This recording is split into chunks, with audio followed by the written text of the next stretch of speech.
पासून नियमित अर्धा तास व्यायाम करेन. आणि माझे शरीर सशक्त आणि निरोगी राहील. मी कोणत्याही व्यसनाच्या अधीन जाणार नाही. म्हणजेच तंबाखू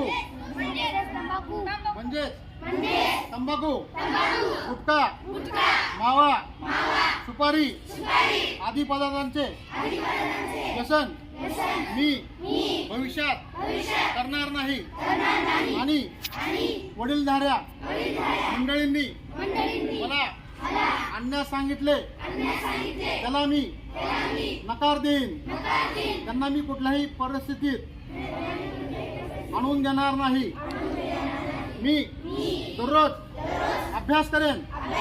मी माझ्या शाळेचे नाव आणि पालकांचे नाव मोठे करेन. त्यांना वाईट वाटेल असे कोणतेही कृत्य माझ्या हातून घडणार नाही ही मी शपथ घेतो. भारत माता की धन्यवाद.